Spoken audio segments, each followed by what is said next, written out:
I'm Mike Kolloway, Chief Legal Officer for Parsons Corporation. With me today is Chuck Harrington, Parsons Chief Executive Officer and Chairman of our Board of Directors. We are excited to be part of Ethisphere's annual Global Summit, and we are honored to present a spotlight on Parsons.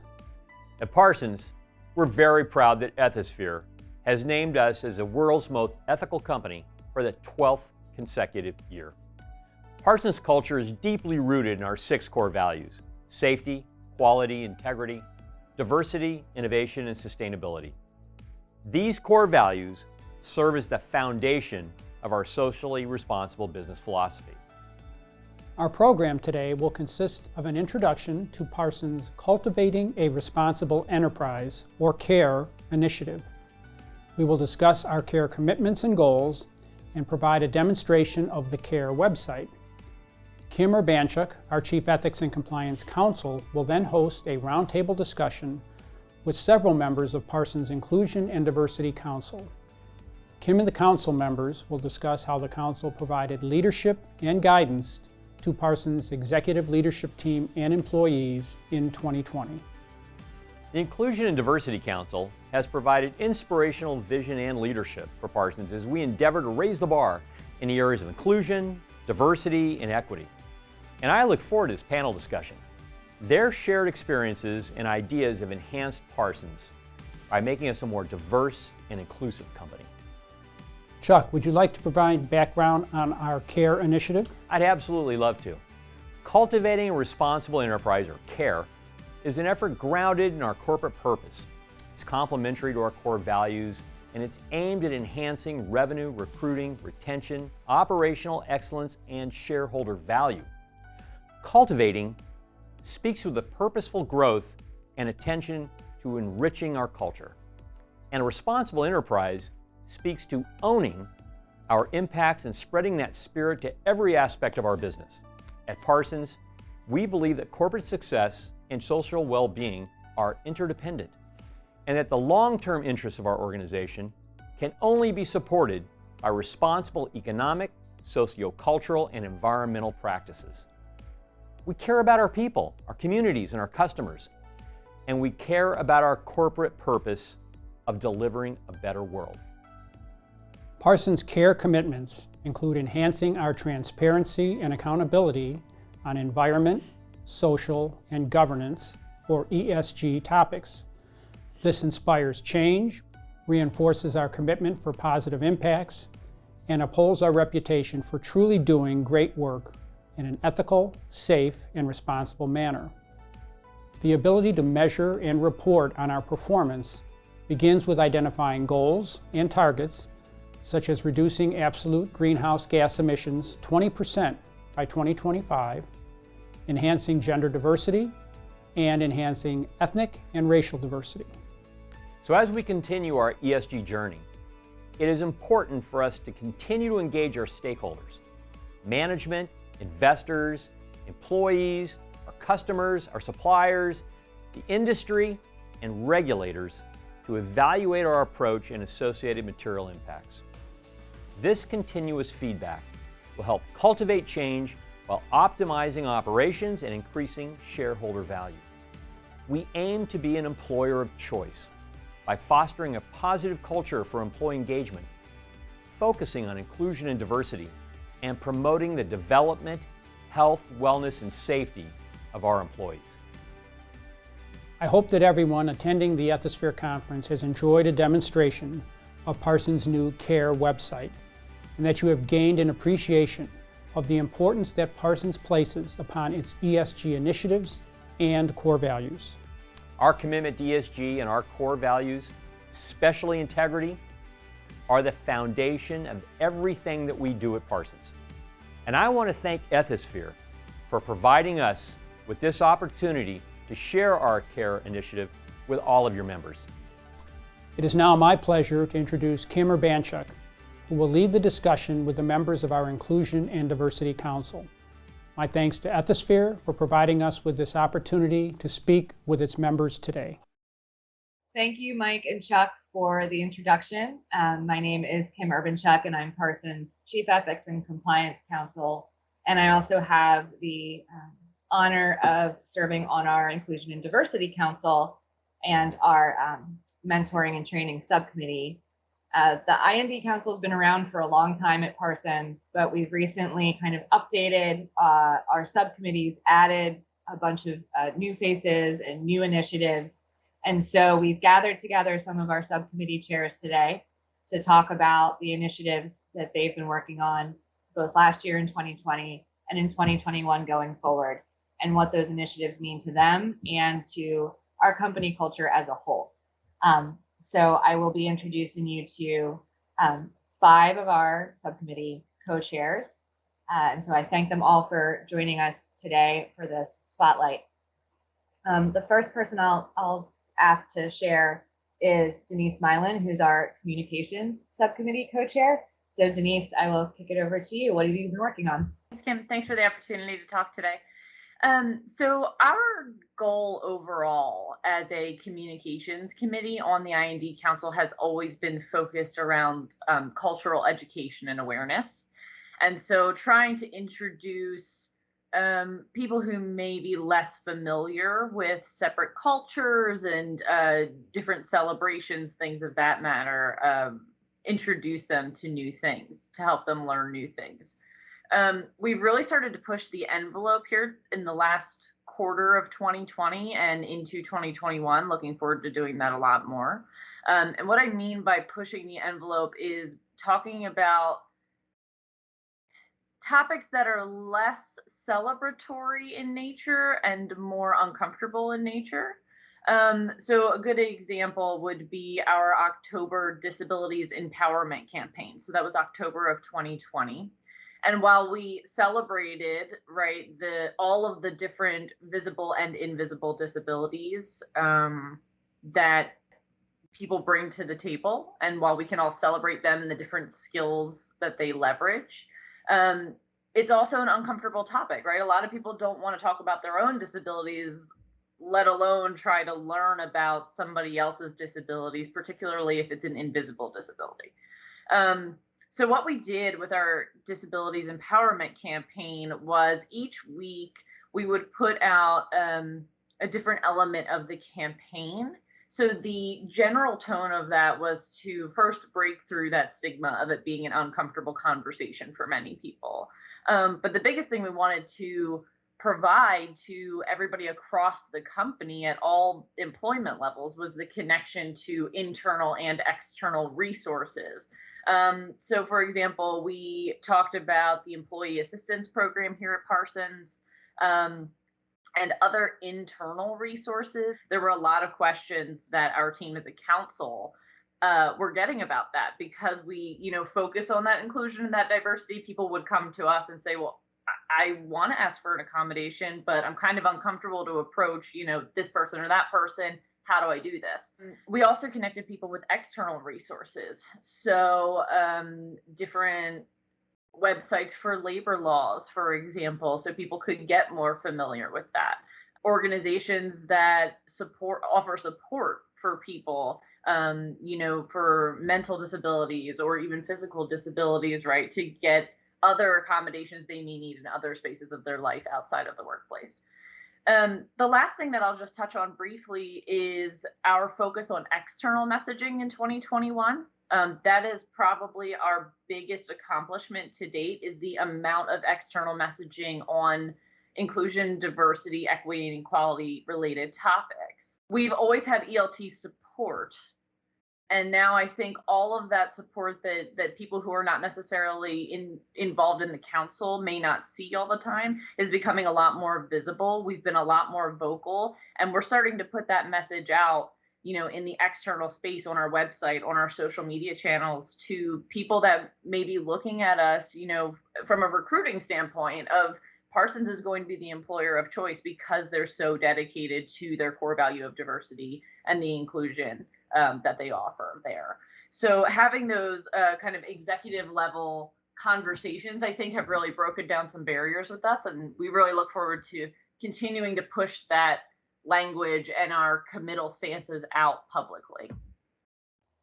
Awesome. I know that, especially with COVID and people teleworking or working in different flexible environments. I think the focus on mental health, kind of invisible disability conversation is incredibly important as people navigate this, I hate, so cliche, but new normal. Or so I thank you for that. I know the employee base is very appreciative of all of that work. I'd like to kick it over now to Paul Walker-Lance, who is the co-chair of our Pride Alliance subcommittee, to talk about all of the exciting things that the Pride Alliance has been working on over the last year and going into 2021.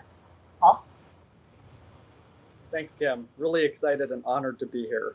Since starting with the council in 2018, we have really made leaps and bounds in terms of where we were 2.5 years ago to now.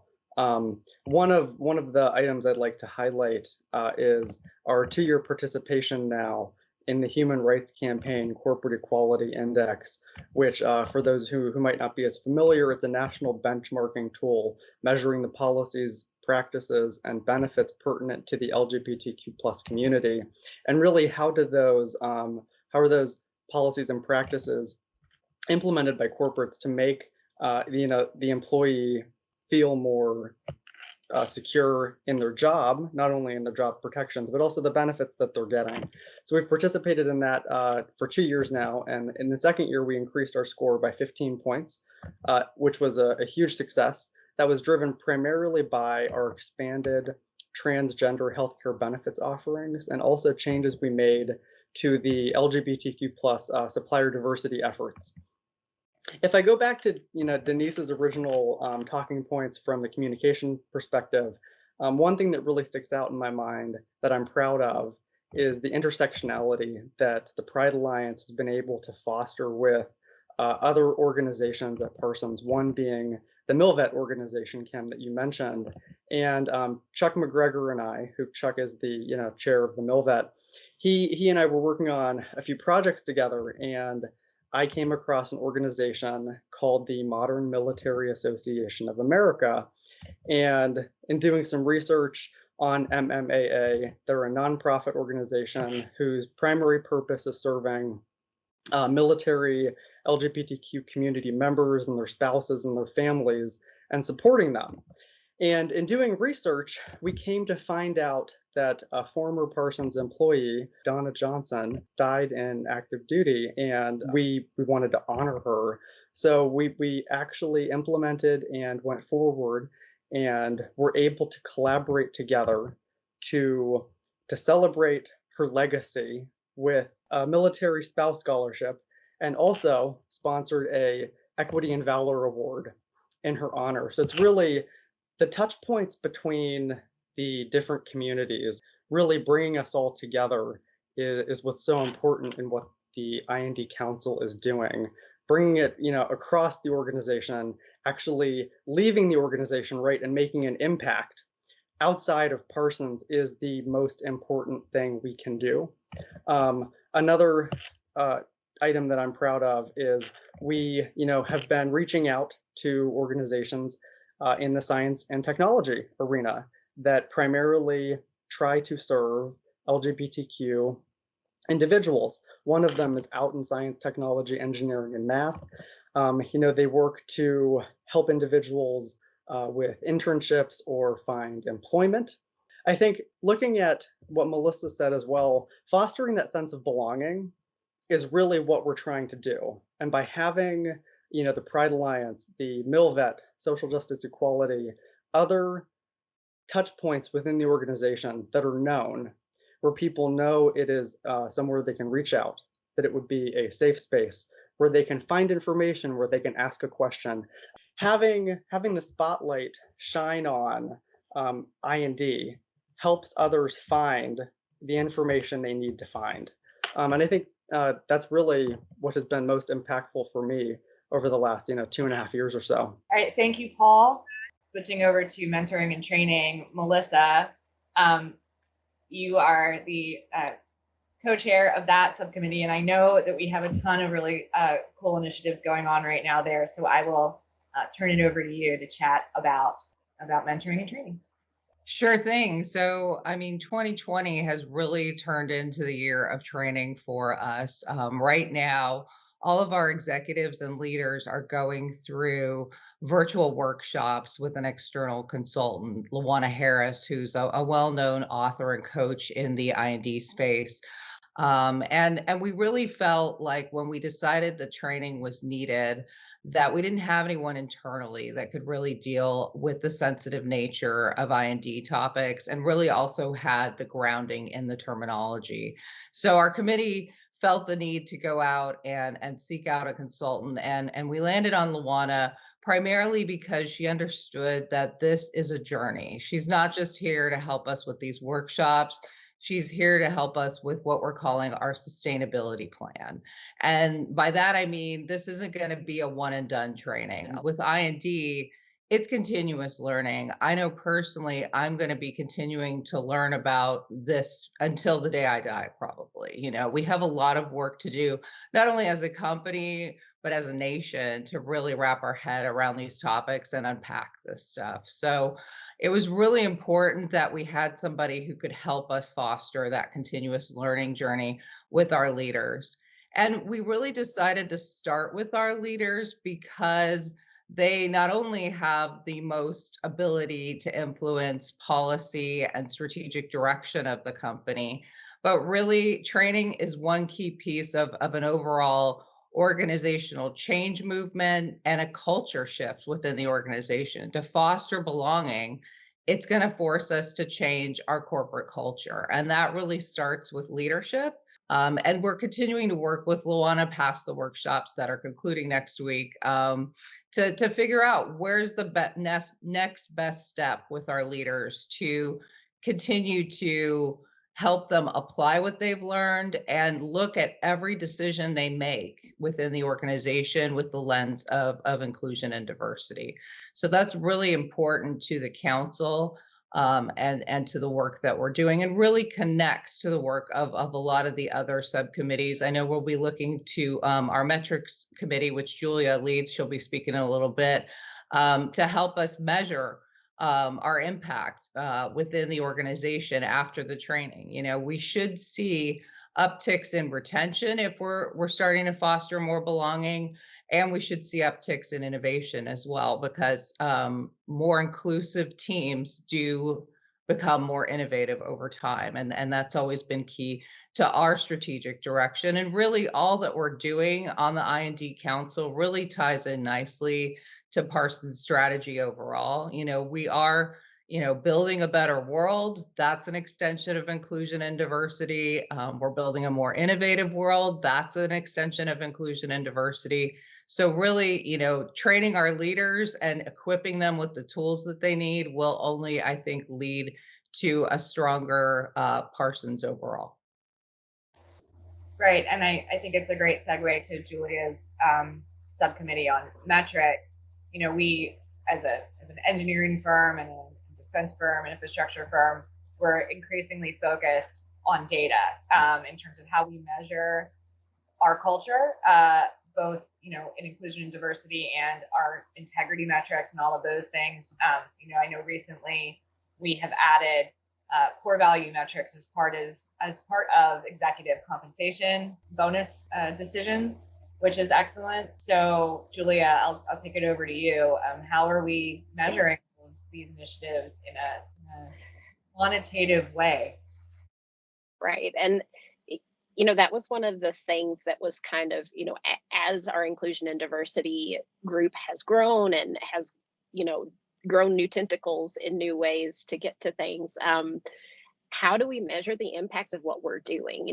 Everything we do is kind of that lagging indicator. We're doing all these fantastic things. How do we know it's working? It was pretty tough at first with our legacy human resource systems to really get to the data that we needed to see what our population looked like. What is that baseline? What do we look like today? Where do we see that people are getting lost in the system? Where is somebody falling out?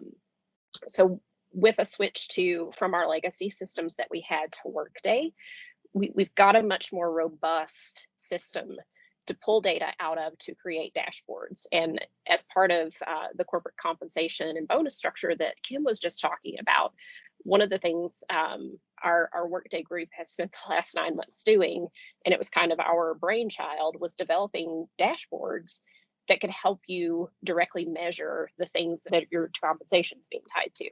So it was just really cool to see that come to fruition and to see it work. And like, you click the button and you can find everything you need. You can drill down into it for your organization, and you can know, and you can go back in time.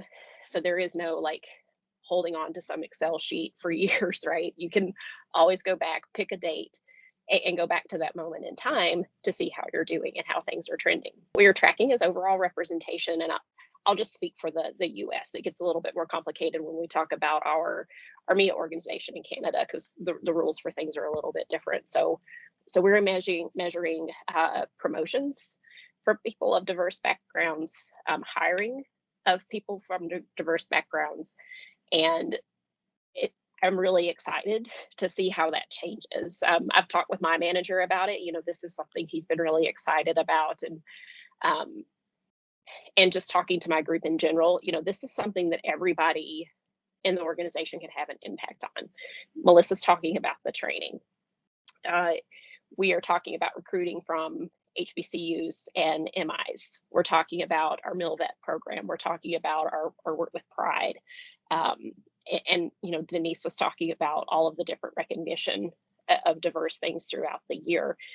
It's just really, really cool. And I'm anxious to see how that works. Another big part of what we do is soliciting feedback from the organization and from our employees. We do a yearly survey that is focused specifically on IND.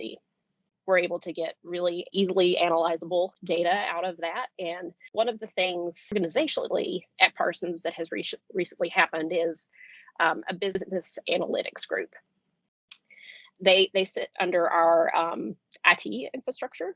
It's been really cool to see what we can do with the stuff that we get back from our survey, from other surveys in the organization, from surveys with the other groups within IND. Take that data and really be able to analyze it, see what the trends are, see what we can identify as actionable. What are the boots on the ground seeing, and what do they need? So that's been really cool. And I think, that will be a best practice for us moving forward, is that group is kind of either always tied to the metrics group in IND, or we have folks from that group that actively participate. So that's been super cool. That's really cool. Yeah. And I know that there's, Amar couldn't be here today, but we're co-chairs for our executive and intern diversity group. And I know that group also is looking a lot at, how do we target our recruiting to broaden the talent pool for diversity in all different, like you said, recruiting from HBCUs, from military institutes, from schools that we maybe hadn't thought of before, just regional focuses or different areas of the country and the world. So I think that's all really important, and being able to quantify all of these things to show progress over time, I think, is also incredibly important. So we've talked a lot about the program sort of structures and operational pieces of this, but I really kind of want to focus now on specific communities that we're surveying. And now I'd like to introduce Kim Rice, who co-chairs our Social Justice and Equality Subcommittee, which is a newer committee to the council that's been very active over the last year and going forward into 2021, dealing with a lot of what's in current events and what's important to our employee base. So Kim, love to hear what you've been working on and what you're focusing on. Thanks, Kim. I am fairly new to Parsons as well, so I'm super excited to be the chair of the Social Justice and Equality Committee. We stood up in May of 2020 when the world kind of let us know that we needed to bring this topic specifically to the IND Council here at Parsons. So we needed to start understanding, what do people already know? What do they understand? And what are we doing around this topic of inclusion and diversity? And I think it was very important that we started to have those conversations, because we learned from the things that Julia was doing with metrics that everybody wasn't in the same space. And so every day I kind of come into this space and I'm like, am I doing enough to take care of the employees at Parsons? because Parsons is a great organization and people are going to pay attention to the organization. Business is going to grow, but are we taking care of our people? And that's kind of where I start on any given day with anything that I do with the council. So we started with last year, like a really important campaign that everybody came together with, which was the Let's Get Awkward campaign. Let's talk about this. Let's have this. And everybody kind of raised their hand and they're like, yeah, I'm willing to do this. I am all in. People, all walks of Parsons. And it was really, really helpful to see people engaging on topics that they normally never discuss in the workplace because we've been told don't talk about that. And it was really important that we start talking about it. And then 2021 started, and oh my goodness, it's going to be a big year here at Parsons. We're starting employee resource groups for the first time ever. And those groups are going to be sponsored by Parsons. Parsons is saying it's important that we create communities of people here to find like-minded people. It's very important for people to go back to Melissa's points, for people to feel like they belong someplace. So, hey, I belong at Parsons, but there's people who I can connect with so that I can kind of develop those relationships that make me want to stay. To kind of go back to Melissa's point of just kind of training, everybody isn't in the same place. And so we need to make sure that we provide resources for people and meet them where they are. So if they can read a book like Farewell to Manzanar to understand what happened to the AAPI community during World War II, there's not everything isn't going to be for everyone. And so we need to make sure we meet people exactly where they are on any given day. Our campaigns we're launching some really big campaigns. Our No Tolerance campaign. It's making sure that everybody understands that we have a point where these are the standards. This is what Parsons stands for. And it's very important that everyone knows what Parsons stands for. It's not an indictment of anything that you have done or may have believed in the past. But from this point forward, we have an expectation that you will learn and you will grow and you will be more inclusive and diverse in your organization.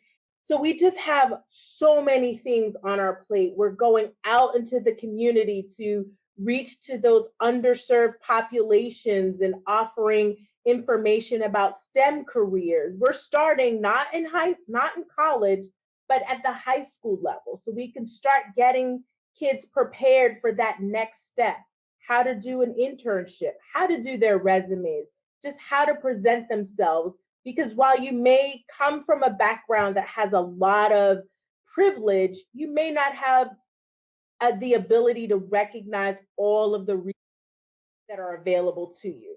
So SJE, it's needed. I love what I do every day. I love being able to be committed to the people here at Parsons, because the business will take care of itself, because we have extraordinary engineers and extraordinary people, but the people piece is what makes a company kind of grow and evolve and become more than what they thought it could be.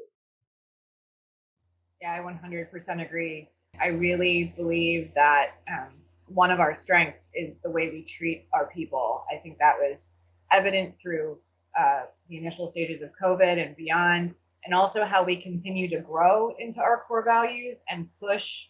We don't just, we've been a world's most ethical company from Ethisphere for 12 years, but we don't back off of that. Every year we try to do better than we did before.